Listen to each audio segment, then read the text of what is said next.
Hello guys, I'm Kiri. Welcome back to the channel. Today we're gonna talk about the original 1954 Ford Thunderbird.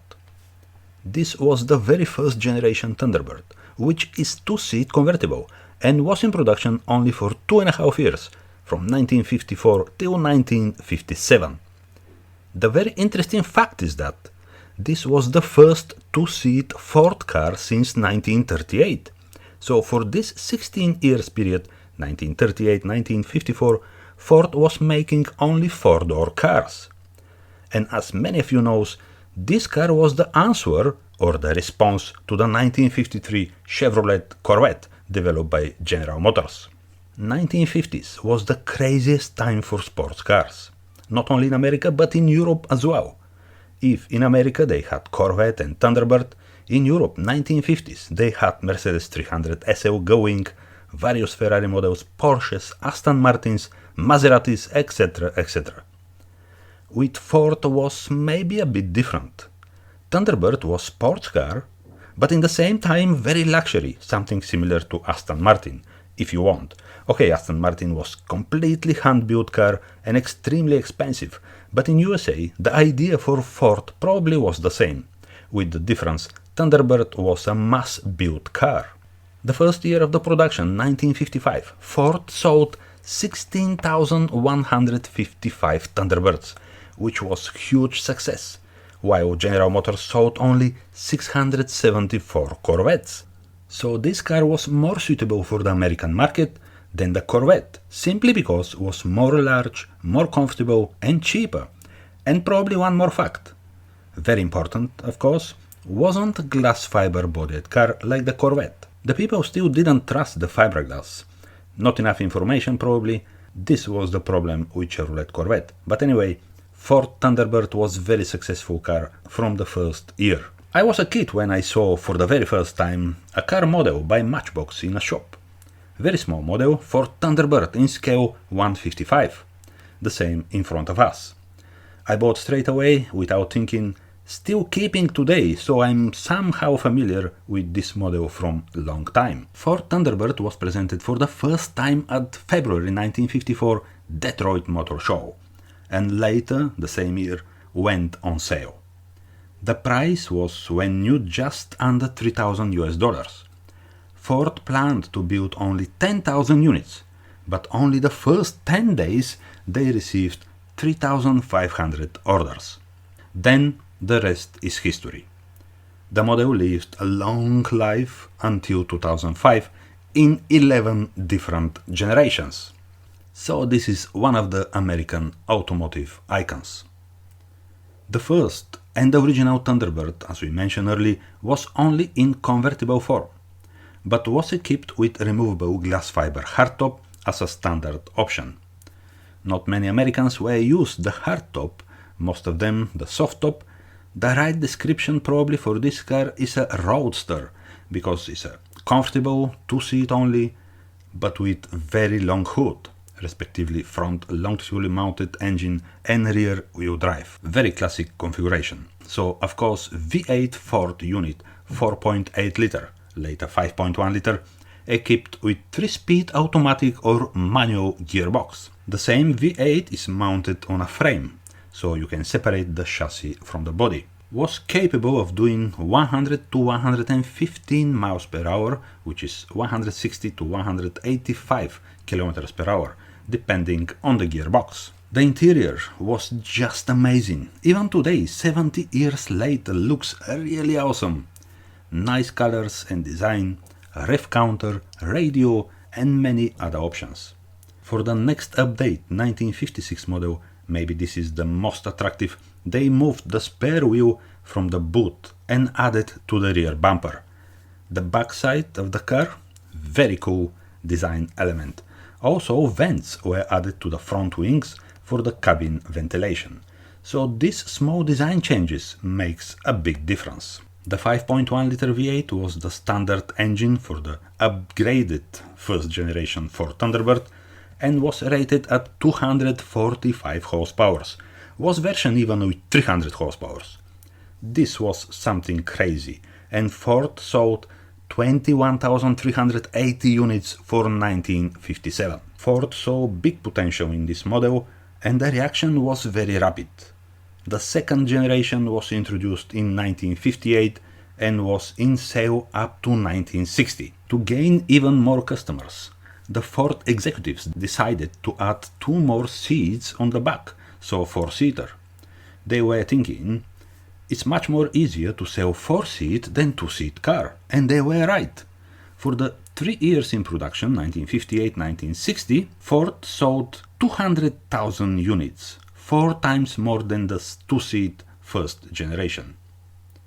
After only 3 years in production, the third generation was presented in 1961. Completely different design and big engines, V8 6.4 liters. For the first year, 1961, Ford sold 73,500 cars. Was a pace car for the 1961 Indianapolis 500. New engine with 340 horsepower. Fourth generation was presented in 1964, which was very successful as well. Next generation in 1967. Here even was an option for 4 doors. They changed a bit the conception because the very new Ford Mustang was introduced in 1964 and became the cherry of the Ford range. So Thunderbird went little bit on a different way. In 1972, the 6th generation debuted. Even bigger engines, 7.5 liters V8, was very big car, over 5 meter long, but again, very luxury. Still, Ford Thunderbird was very popular in America. So for 1973, they sold 87,000 cars, in spite of the 1973 oil crisis. The oil crisis didn't affect the bigger and not economical Ford Thunderbird. 1977, 7th generation was presented, again big, not fuel efficient car, but something very interesting. In sale aspect, this was considered the most successful Ford Thunderbird ever. For the 3 years in production, 1977-1979, they sold just under 1 million cars. To be more precise, 955,000 cars. Crazy number for very big American 2-door car. 8th generation was presented in 1980. They finally downsized the engines to 4.2, 4.9 liter to meet the new very strict regulations. 290,000 cars sold between 1980 and 1982. 9th generation was based on the Fox body Mustang and it came in 1982.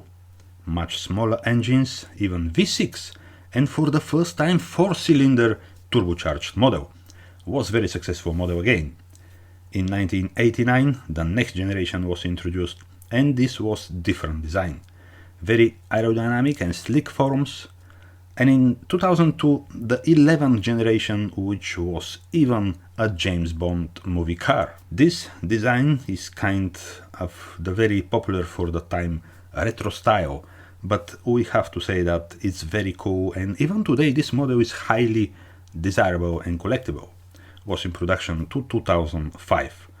After that Ford decided to discontinue the model Thunderbird, the very iconic model which was favorite for many Americans and not only. But now let's go back to the very first and original Ford Thunderbird, because from here, from 1954, everything began and was one of the most wanted American sports car until 2005. So half a century in production, 11 generations, and over 4.4 million cars were made. This is one of the most successful cars not only in USA but worldwide. The car in front of us, the original Thunderbird, was developed only for 1 year. From the scratch to the real car, which is just amazing. Henry Ford II was very serious about anything he wants, so for that short time Ford created something not only to answer General Motors with the Corvette, but to be even more successful. First, the idea of this new Ford car was to be named Savio, but after was chosen the more attractive and noisy and scary, if you want, a Thunderbird. More than 5,000 names were mentioned, but actually the Thunderbird was chosen. Also, to make some economy, Ford used some tricks, like the front and rear bumper bars, which are the same, Not many people notice that, but actually they are the same. Just 10 years after the World War II, this was the purposely built Ford sports car. If you see pre-war cars just 10 years early, you can't believe how, for very short time, the design was changed. Also the colors. Most of the Thunderbirds are painted in very beautiful striking colors with matching leather interiors, electric windows and even electric seats, radios, very reliable engines and gearboxes. Air conditions was an option as well. V8 badges on the side wings, side chrome mirrors, etc. etc. The crazy design element was the tail pipes, the exhaust pipes which are exiting through the rear bars. Absolutely nice touch, dated back 70 years ago. The other option was the removable hardtop made of fiberglass. Not many cars had this, but really with the top on, the car changed the shape, very elegant way, and the hardtop was some code US states, which is understandable. Interior wise, no words, everything is so beautiful. Being the very first Ford purposely built road sports car, they pay much attention to the interior as well. The speed is up to 150 miles per hour, the first Ford to have this number. Also rev counter and other beautiful gadgets, lots of chrome in and out. The steering wheel is very elegant and beautifully made. Was a dream car for many people. So guys, I hope you liked the video about this original 1954 Ford Thunderbird. If you like, please subscribe my channel and see you next time guys. Bye!